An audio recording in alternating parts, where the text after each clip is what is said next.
कहानी है पत्नी। रचनाकार है जैनेन्द्र कुमार जी।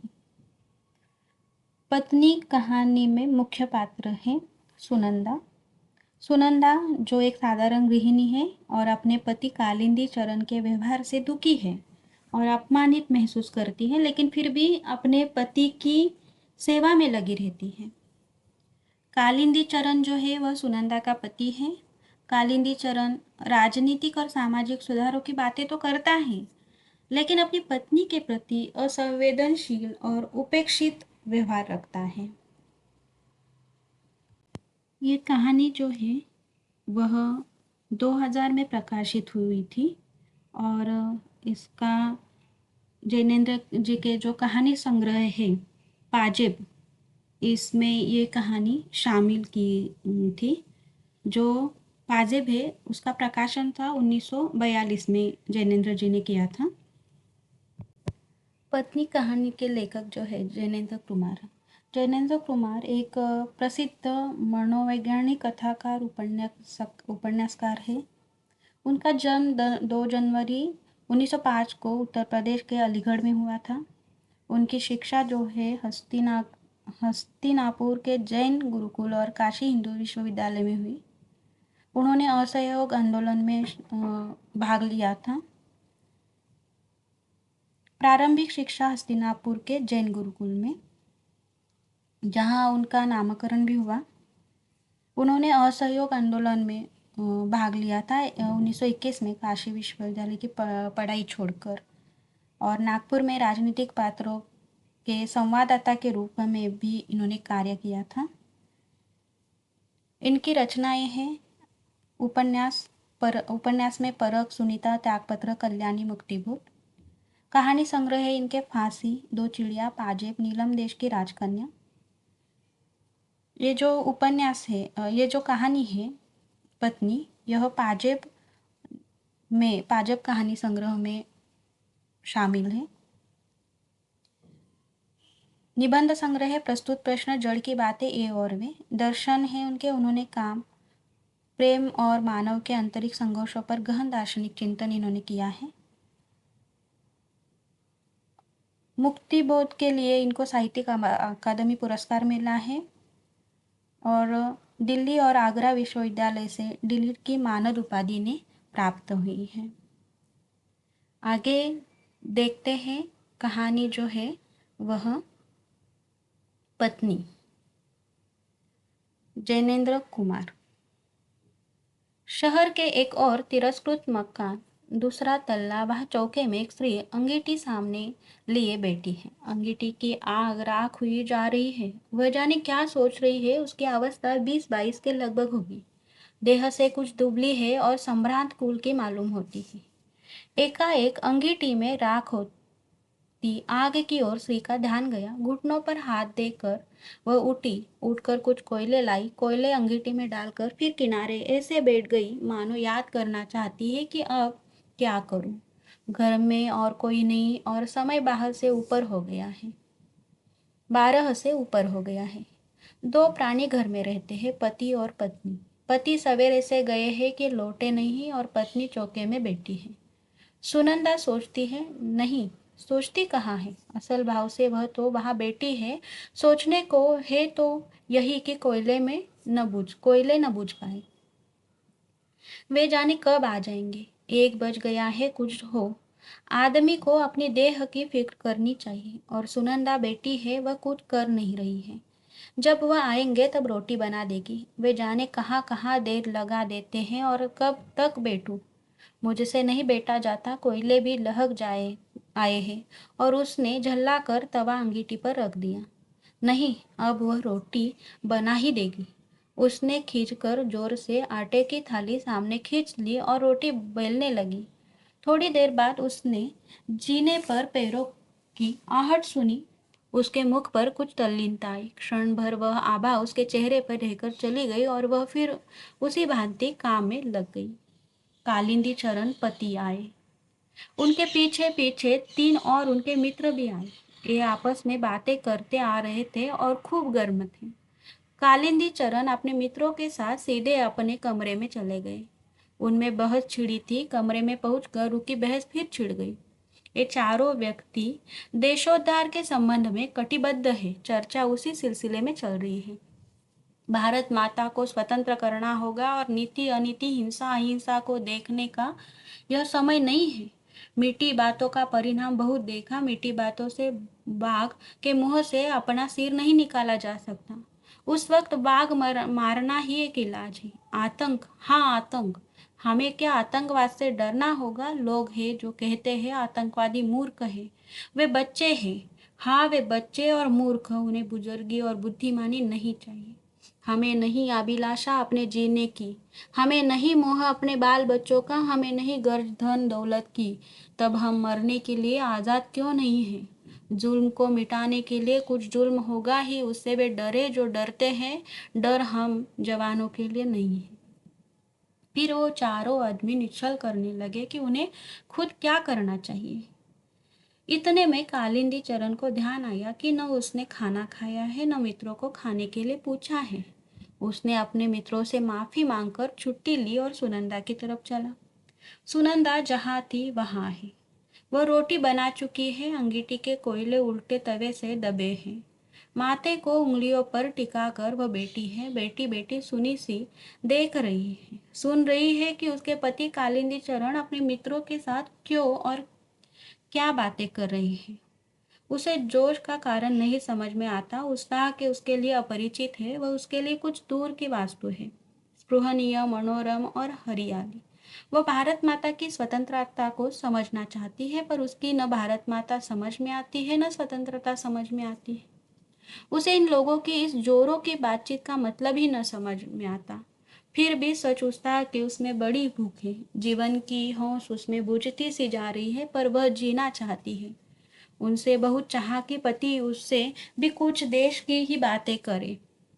उसमें बुद्धि तो जरा कम है, पर धीरे धीरे क्या वह भी समझने नहीं लगेगी? सोचती है कम पढ़ी हूँ तो इसमें मेरा क्या कसूर है? अब तो पढ़ने को तैयार हूँ, लेकिन पत्नी के साथ पति का धीरज खो जाता है। खैर, उसने सोचा उसका काम तो सेवा है। बस यह मानकर उसने कुछ समझने की चाह ही छोड़ रखी है।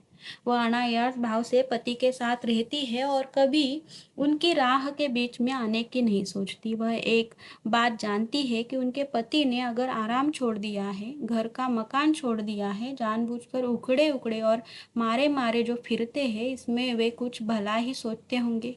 इसी बात को पकड़कर वह आपत्ति शून्य भाव से पति के साथ विपदा पर विपदा उठाती रही है। पति ने कहा भी है कि तुम मेरे साथ दुख क्यों उठाती हो, पर यह सुनकर वह चुप रह गई है। सोचती रह गई कि देखो कैसी बात करते हैं। वह जानती है कि जिससे सरकार कहते हैं, वह सरकार उनके इस तरह के कामों से बहुत नाराज है। सरकार सरकार है, उनके मन में कोई स्पष्ट भावना नहीं है कि सरकार क्या होती है। पर ये जितने हकीम लोग हैं वे बड़े जबरदस्त होते हैं और उनके पास बड़ी बड़ी ताकतें हैं। इतनी फौज, पुलिस के सिपाही और मजिस्ट्रेट और मुंश और चपरासी और थानेदार और वायसराय, ये सब सरकारी है, सरकार ही है। इन सब से कैसे लड़ा जा सकता है? हकीम से लड़ना ठीक बात नहीं है, पर यही उसी लड़ने में तन मन बिसार बैठे हैं। खैर, लेकिन ये सब के सब इतने जोर से क्यों बोलते हैं? उसको यही बहुत बुरा लगता है। सीधे सादे कपड़े में एक खुफिया पुलिस का आदमी हरदम उनके घर के बाहर रहता है। ये लोग इस बात को क्यों भूल जाते हैं? इतने सारे जोर से क्यों बोलते हैं? बैठे बैठे वह इसी तरह की बातें सोच रही है। देखो, अब 2 बजेंगे। उन्हें न खाने की फिक्र न मेरी फिक्र। मेरी तो खैर कुछ नहीं, पर अपने तन का ध्यान तो रखना चाहिए। ऐसी ही बेपरवाही से तो वह बच्चा चला गया। उसका मन कितना भी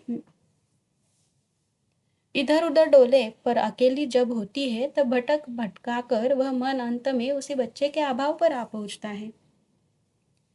तब उसे बच्चे की वही वही बातें याद आती है। वे बड़ी प्यारी आंखें, छोटी छोटी उंगलियां और नन्हे नन्हे ओठ याद आते हैं। अटखेलियाँ याद आती है। सबसे ज्यादा उसका मरना याद आता है। ओह, यह मरना क्या है?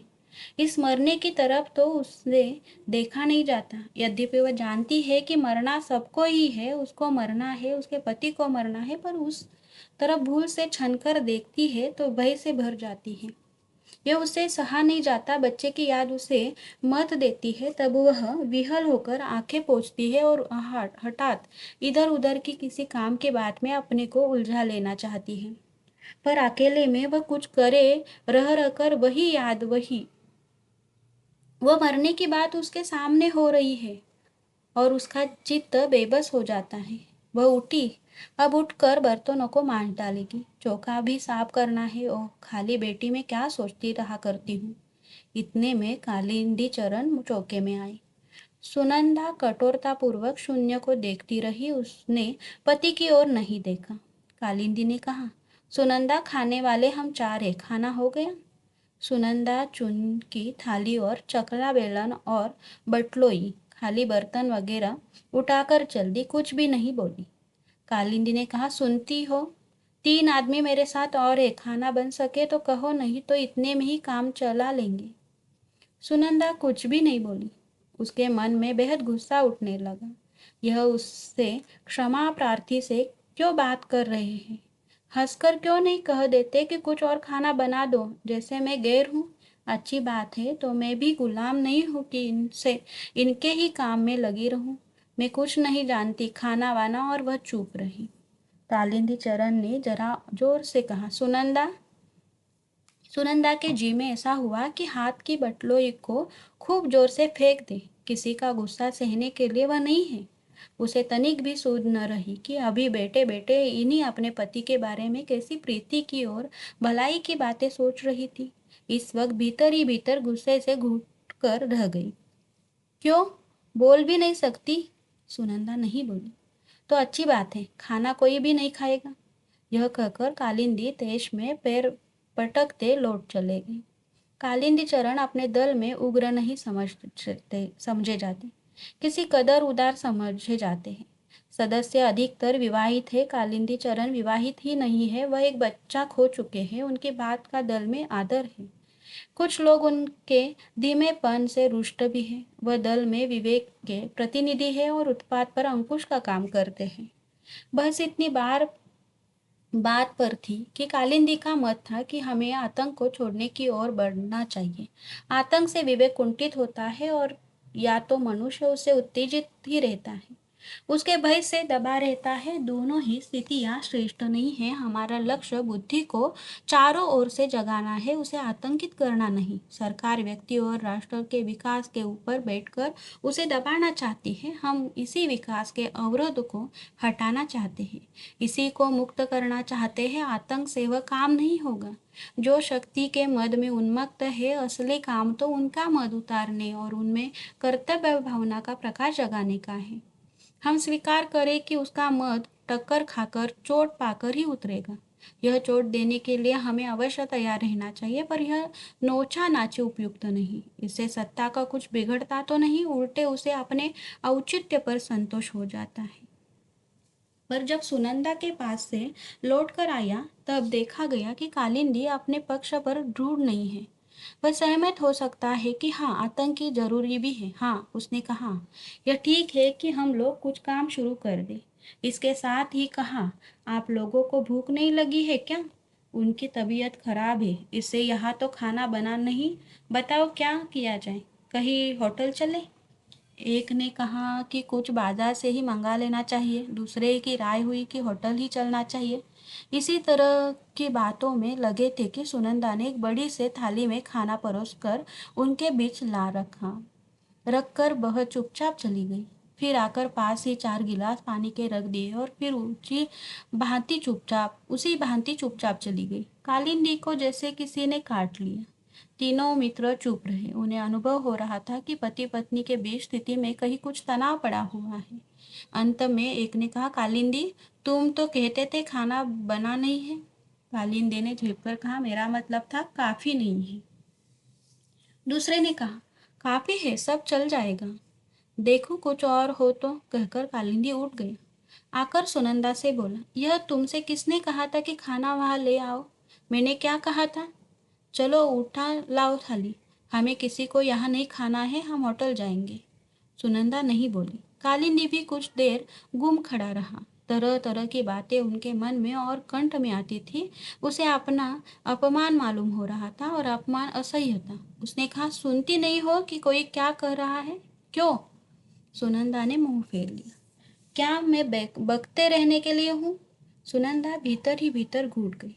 मैं पूछता हूँ कि जब मैं कहाँ गया था तब खाना ले जाने की क्या जरूरत थी? सुनंदा ने मुड़कर और अपने को दबाकर धीमे से कहा, खाओगे नहीं? एक तो बच गया। कालिंदी निरस्त्र होने लगा। यह उसे बुरा मालूम हुआ। उसने मानो धमकी के साथ पूछा, खाना और है?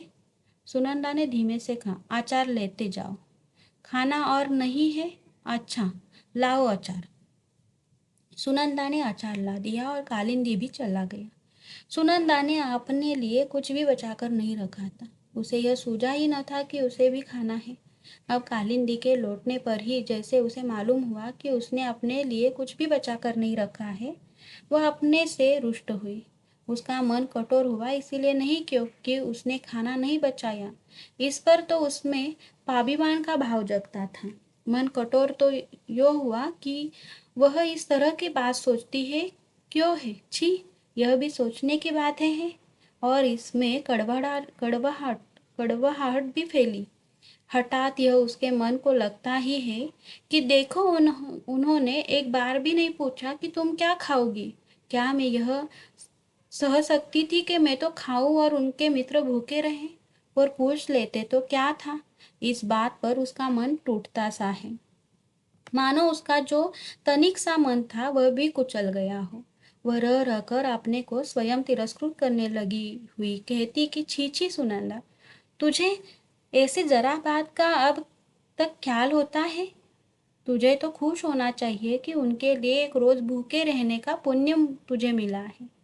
मैं क्यों उन्हें नाराज करती हूँ? अब से नाराज न करूंगी। पर वह अपने तन की भी सूध तो नहीं रखते। यह ठीक नहीं है, मैं क्या करूं? और वह अपने बर्तन मांजने लग गई। उसे सुन पड़ा कि वे लोग फिर जोर शोर से बहस करने लग गए हैं। बीच बीच में हंसी के कहकते भी उसे सुनाई दिए। ओहो, सहसा उसे ख्याल हुआ, बर्तन तो पीछे भी मल सकती हूँ, लेकिन उन्हें कुछ जरूरत हुई तो?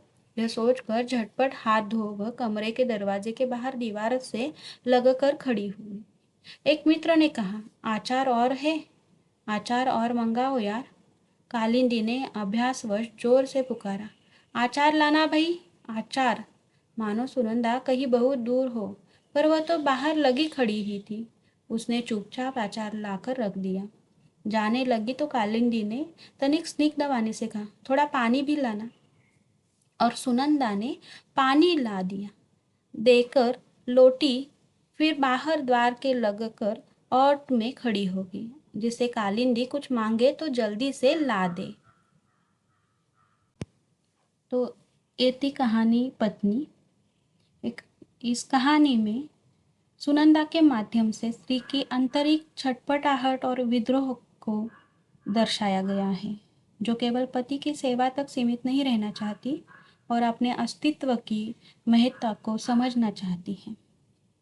स्वतंत्रता आंदोलन के आदर्शों को अपनाने वाले पुरुष अपने सामाजिक और राष्ट्रीय सरोकारों में इतने व्यस्त हो जाते हैं कि वे घर के भीतर अपनी पत्नी की भावनाओं और जरूरतों के प्रति कैसे असंवेदनशील हो जाते हैं, यह इस कहानी में दिखाया गया है।